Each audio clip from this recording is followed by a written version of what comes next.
Morning.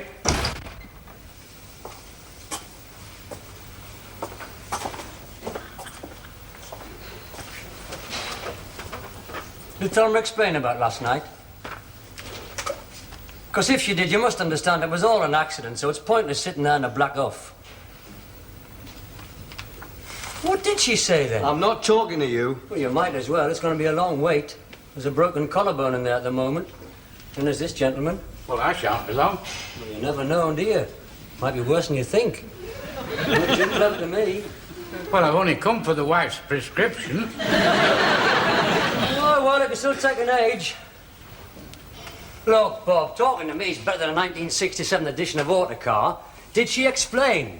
Thelma is not speaking to me. Thelma is having a nervous breakdown. All right. Well, I've heard her in a minute, then.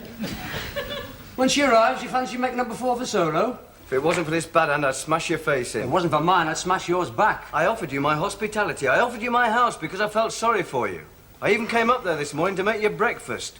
I bought you some eggs, large brown organic eggs. I get there and you're in bed with my fiancée. For you, you nodder, man. It's obvious what happened. Thelma came to stay at the house. So I was asleep and thought I was you. Didn't want to wake you up. So she got in beside me and went to sleep herself. Not noticing I lost 2 stone during the day. Where'd I been? Now, look, Bob, I am the last person that...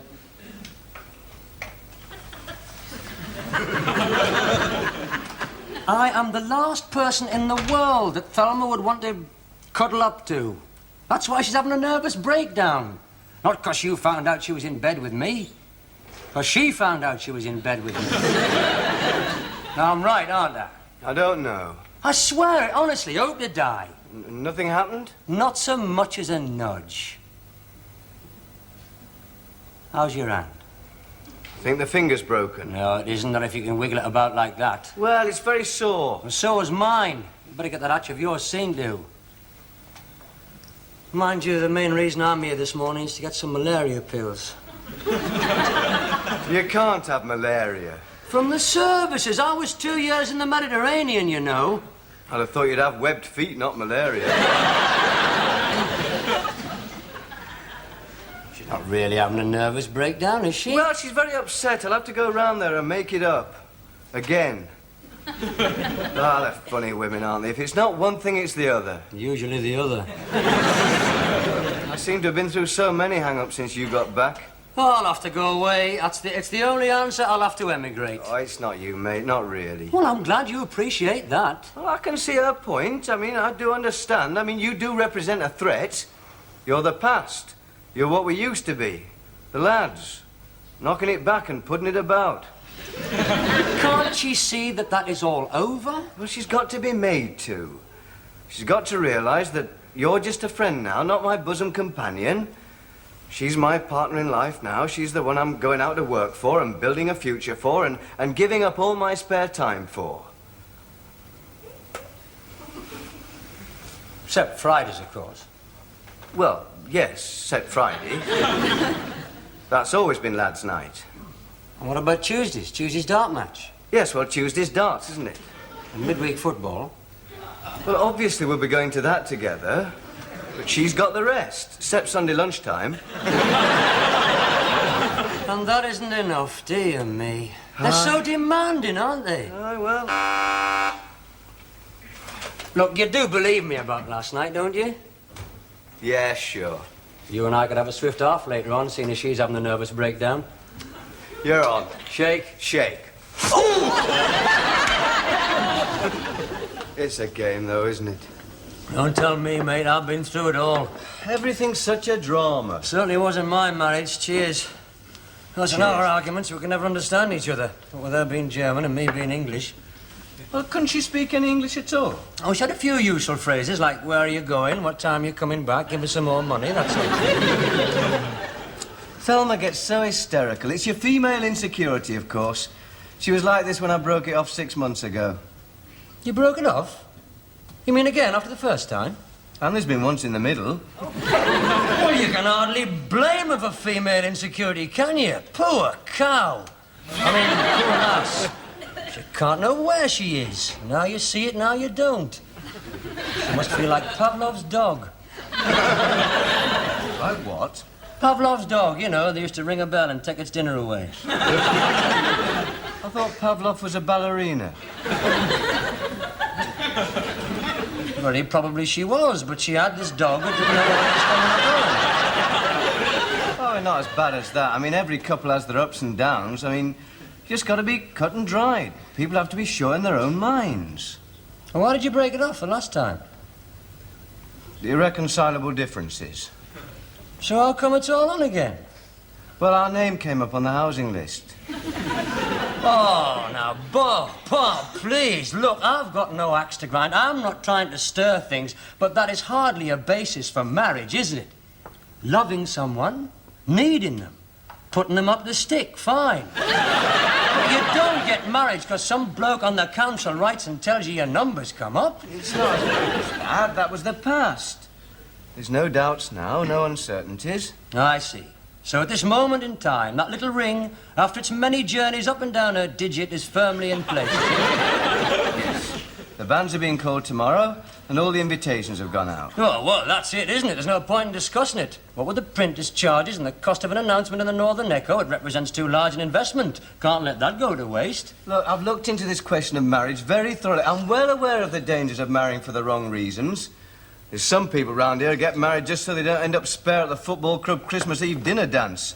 But Thelma and I have been very mature about this. We haven't panicked ourselves into rushing things. True. 19 years and 3 engagements. It's hardly impetuous, is it? It's not that long. It is. I remember the first day, clearly. Park Junior's 4B. It was me that brought you together, indirectly. Do you remember? Old man Haywood wanted to split us up, so he had a reshuffle. He moved her desk next to yours. Oh, no, I lost my place at the radiator. That's right. It's ironical, isn't it? The three of us have been reshuffling ever since. You've always been up and down with her. Even then, you were rowing all the time. I remember your first row. She had a little bit of plasticine kept in a 4-square tobacco tin. And one day it disappeared. And she said you'd stole it, and you said you hadn't, and she didn't believe you. Trundled that desk right back across the room, she did. How can you remember all this? It was me that stole her plasticine. And you've been coming between us ever since, haven't you? Haven't you? It was you used to spread that rumour about her going on the allotment with Frank Cheevers. It was you that told me her brother had gone to Borstal, and her mother was in the loony bin. You've been stealing Thelma's plasticine for 19 years, metaphorically speaking. Meta, but you can tell you're marrying a grammar school girl. Yeah, that's when I lost contact with her when she went to the grammar school. When you and I were banished to the blackboard jungle, I became her social inferior. At that school, we were everybody's social inferior. I used to watch her, through the railings, skipping. Her blouse tucked into her thick navy blue knickers. Paul Anka put it at the time, so near and yet so far away. Billy Fury. Paul Anka. It was Billy Fury. No, it wasn't. Paul Anka. Quit on it. You're on halfway to paradise, Billy Fury. I want to be your lover, but your friend is all I'll stay. What I'm does only that mean? Your friend is all I'll stay. I want to be your lover, but you'll only let me be your friend. Hey, you two fairies, out. Hello, Audrey. Hello, Bob. It is nice to see you. Wipe your feet, Terry. You got the invitation. I must RSVP as soon as I can get a minute. As soon as I get this bandage off, I'm going to stick one on that fella. I see the reception's at the county. That'll be nice. Oh, I learned a few tricks in the army. How do you feel about the big day, Bob? Nervous? No, not really, no. He's terrified. He's got cold feet. In his case, cold flat feet. No, I haven't. I'm looking forward to it, Audrey. Thanks very much. Has he been stirring it? He hasn't helped. Well, don't listen to his marriage guidance counsel. I know what it's about. I've been through it all. And I know what it's about. I've been married for 5 years and I've got 2 kids and a bad back to show for it. But I know marriage isn't a breakfast food commercial, Bob. You've got to work at it. That's the secret. I tried. God knows I tried. Oh, he never lifted a finger to save his marriage. It was madness him being married in the first place. Oh, but you, Bob, you'll make a lovely husband and a smashing father. If only we'd had children. Oh, don't let him give you all that about how he's suffered. Oh, the heartbreak and the anguish. You want to get him to tell you how his marriage failed, Bob. That'll give you an idea of his anguish. That hurts. More than you will ever know. That hurts. He only told me about it yesterday. Audrey, did you ever meet his wife? Once. What was she like? Well, she was a very, physical girl. You mean there was a lot of her? Well, it wasn't so much that there was a lot of her, but what there was, one was made very aware of. He always did like bigger girls, Terry. He always was a breast man. I mean, as opposed to a leg man or a thigh man. Oh, yes. And what sort of a man are you then, Bob? Oh, I think the face counts. And manners are very important. Yes, the face and manners. And sensitivity and deportment. And I like big knockers and all. Same, you lot. Your loins rule your head. Well, it is very important in marriage, Audrey, the physical side. I wouldn't be marrying Thelma if we weren't... Well, if we didn't... If we couldn't... If we weren't attracted to each other. I wondered why it took you 6 months to decorate your new house. It needed 2 undercoats. Aye, and an overcoat and 2 pillars. And a lot of nerve, considering the plasterers were in the kitchen. Oh, you'll be all right, Bob, you and Thelma. We're always having rows. Well, marriage is a lot of rows with breaks in between to get your breath back. But you'll last the distance. You're happy, aren't you, Aud? Well, I suppose so. Ernie and I don't have so many rows since I've taken up yoga. I mean, when he picks a fight with me now, I just sit in the lotus position with a serene smile on my face. Drives him mad. Ta.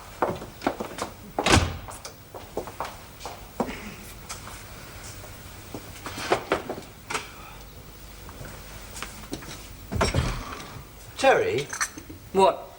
how did your marriage end? Irreconcilable differences. No, I mean, was it having rows or another fella or what? I mean, what was the last straw, as it were? It all built to a climax in June 1970. June the 14th it was, 9:30 local time. I had a weekend pass, so I was spending the weekend with her family. They were all there, her mother and father, uncles and brothers, all sitting round the telly after dinner, full of veal and sauerkraut and popping their cans of Dortmunder beer. And then it happened. The thing that snapped the final thread of our chance of happiness together. What happened? What happened?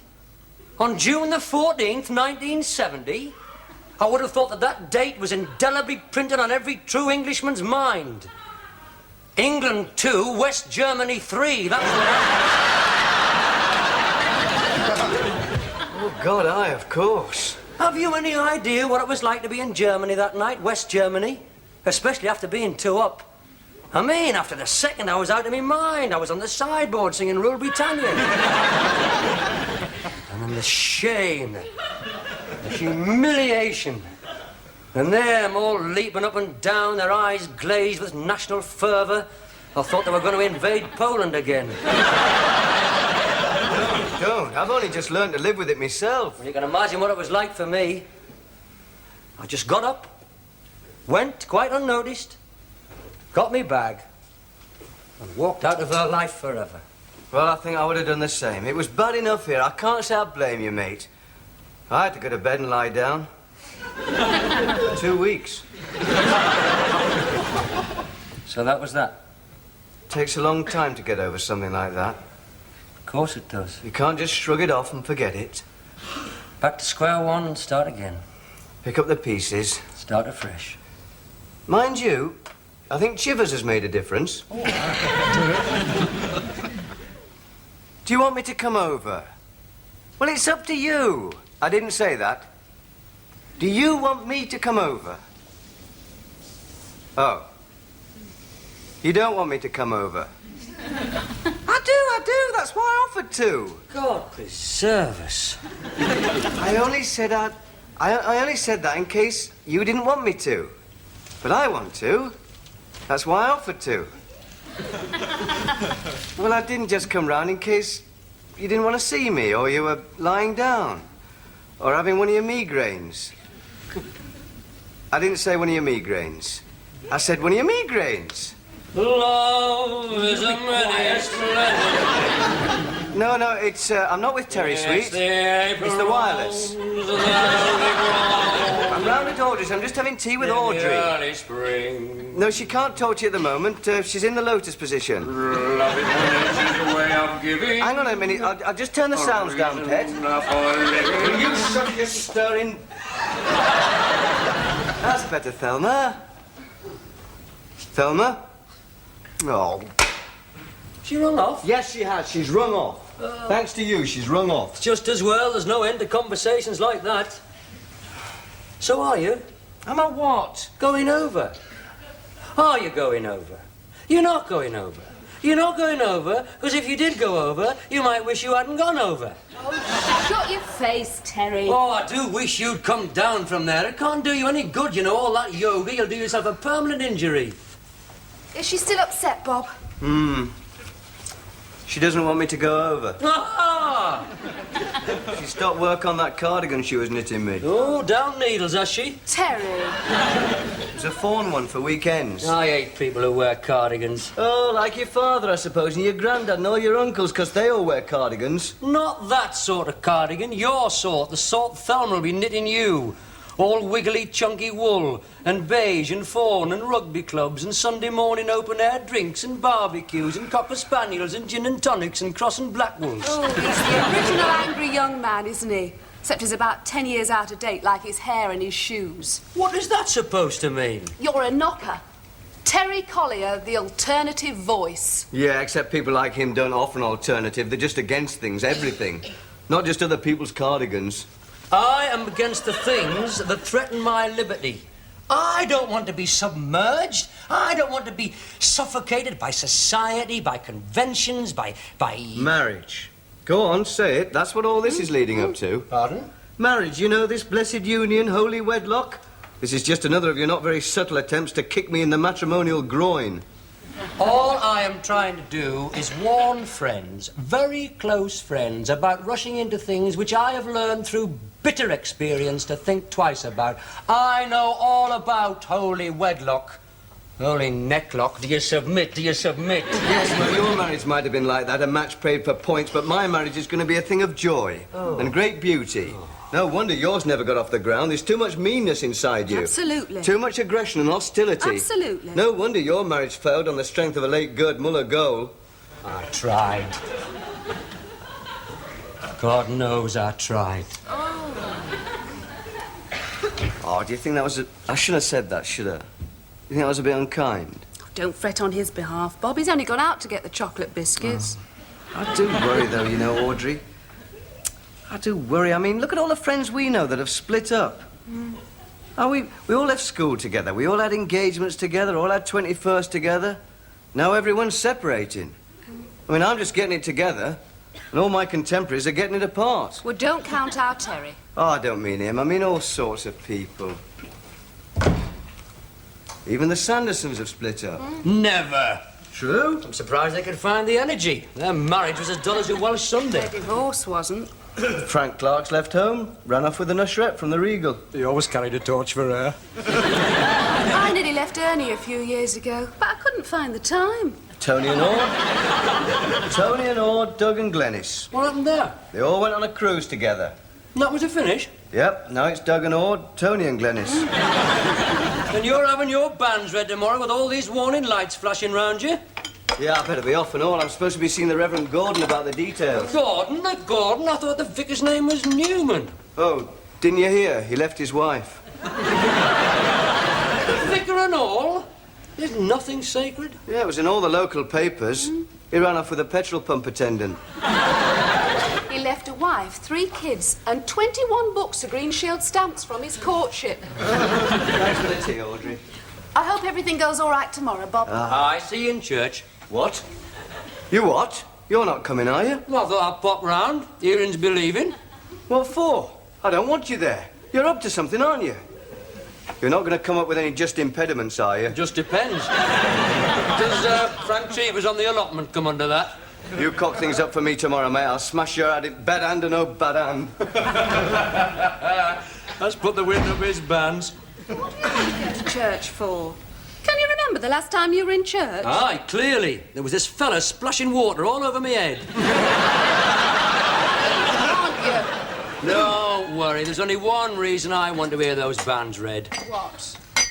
All the time I've known Bob, there's something he would never tell me. And tomorrow I'll find out. What? His middle name. I've always known it was Robert Andrew S. Ferris. But I've never known what that S stood for. And he's never told me, so it must be something ludicrous. I didn't know that. He hushed it up. Even on his satchel and his pencil case, he only ever put R.A.F. He's always hushed that S up. I wonder what it could mean. That's bound to be something to do with the war, a battle or a general, or even a film star. S? S. Robert Andrew Stalin Ferris? No, his dad wouldn't even join the Union. Robert Andrew Sands of Iwo Jima Ferris. Didn't even get overseas. Robert Andrew Shirley Temple Ferris. Grant unto thy people, we beseech thee, O Lord, to avoid every contamination of the devil, and with pure minds to follow thee, the only God, through our Lord. May the working of thy pity direct our hearts. Bob. What? What's the matter? Nothing. Not able to please thee, Nothing. through our Lord. Well, pray. We will now sing hymn number 160, Holy, Holy, Holy, Lord God Almighty.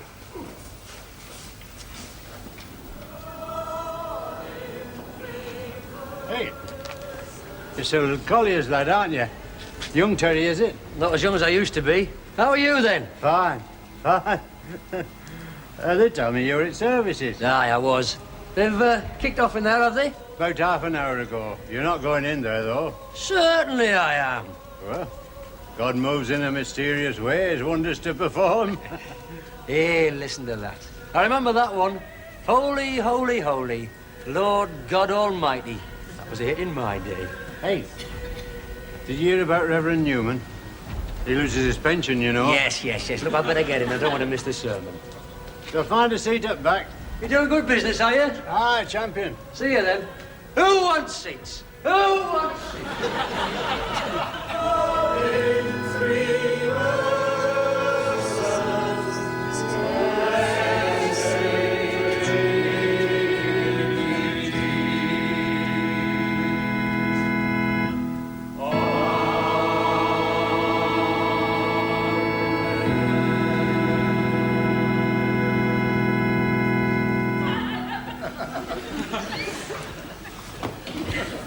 On Tuesday, Sister Elizabeth Hayes will be giving a talk on her work in Tehran with the voluntary service overseas.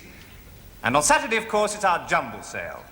The church hall will remain open all day Friday for those of you who want to leave some jumble. And then on Friday evening, Mrs. Ponchon will be giving an illustrated lecture on birds of the Farne Islands. And afterwards, there will be coffee and 20 questions in the Scout Hall. It's going to be quite a week.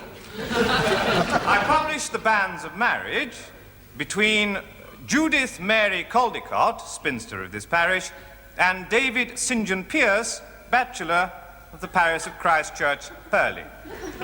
This is for the second time of asking, and between Thelma Ingrid Chambers, spinster of this parish, and Robert Andrew Scarborough Ferris, bachelor of the parish of St. Mark's. This is for the first time of asking. If any of you know cause or just impediment why these persons should not be joined together...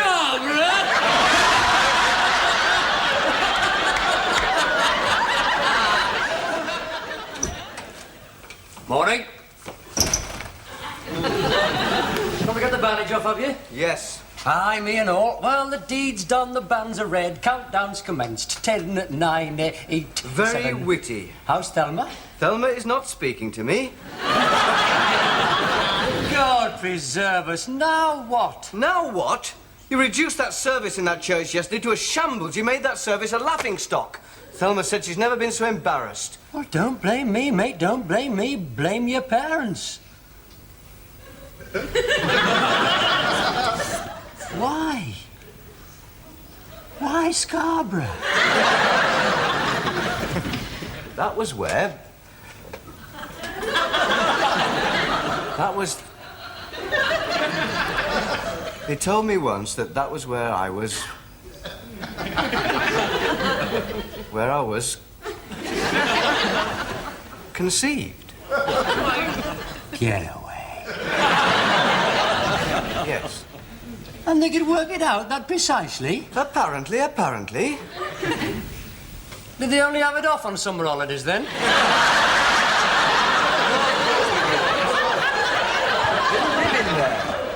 My father was stationed there at the end of the war. They called me that out of sentiment. Oh, I see. It's a good job he wasn't stationed in Barrow-in-Furness. Well, I've never used it and I never will, so let's forget it, shall we? Nobody knows about it. Except that congregation. Yeah, well, they're not the kind of people to rush into the streets shouting it abroad, are they? My lips are sealed, Robert Andrew. Good. And, Thelma, are our lips still sealed, then? Any chance of her breaking the angry silence before the service? Or will she go through it, nodding her head and using the deaf and dumb language?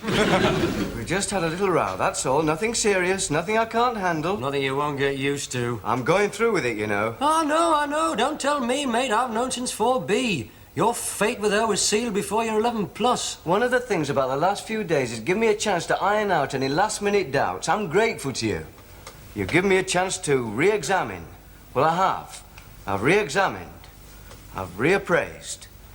And now I'm reassured. Good. I'm glad to hear it, because now is the time to have doubts. Not when she's galloping up that aisle. When the vicar says, do you take this woman to be your lawful wedded wife, you can't say not necessarily. My mind is made up. I may have had a few little doubts, but that was just cold feet. I know in my heart of hearts that Thelma is the girl for me. I know what I want, and I know who I want. She's the one. Always has been. Always will be. Of that, I'm certain.